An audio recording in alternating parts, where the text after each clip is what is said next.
what it feels like to me is that Juan, number one, is not going to leave the staff. This was all Andy Reid's fault, and I don't think it's fair or wise to embarrass him any further. So if Juan leaves the team, it would be obviously to go coach somewhere else. It wouldn't be like a firing outright or something like that. I think somebody was saying that the Vikings would look at him as defensive coordinator because he has a history with some of their staff, which, when you see the Vikings looking at hiring Juan Castillo as defensive coordinator, you kind of understand why they are always down in the dumps. I mean, why would you do that? Because he did such a great job this year.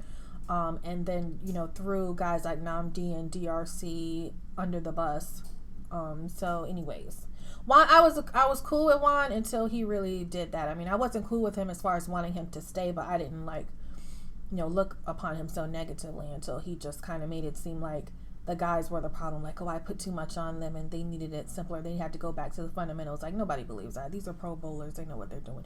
You, sir, were confused. But if Juan stays, I think that he ends up being like a defensive assistant. They'll make up something for him and, Spags would get that job. And then the other thing that could happen is that a few teams, especially the Colts, are looking at hiring Morningwig, who is, now the Eagles' offensive coordinator. So if he left, I could see Juan going back to offensive coordinator. And see, that's the thing too, is that offensive coordinators have become head coaches in the past. Now, obviously, we think a lot about defensive guys like Spags and Del Rio and Rex Ryan and that kind of thing, and that's the more elite assistant coaching job. But to make him defensive coordinator, I thought that they should have just waited a little bit longer and made him offensive coordinator, and then he could have looked for a head coaching job. Because God knows, if somebody would look at him for a defensive coordinator on another team, then there's no reason to believe that he couldn't have gone from offensive coordinator to head coach,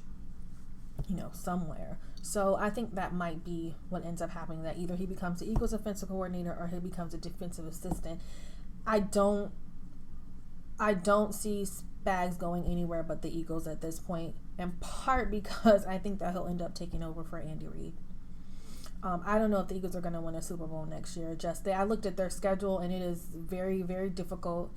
I don't see anything that tells me that Andy Reid has changed his philosophy of pass first, ask questions last. And so I don't see him making it past next year. So there's that.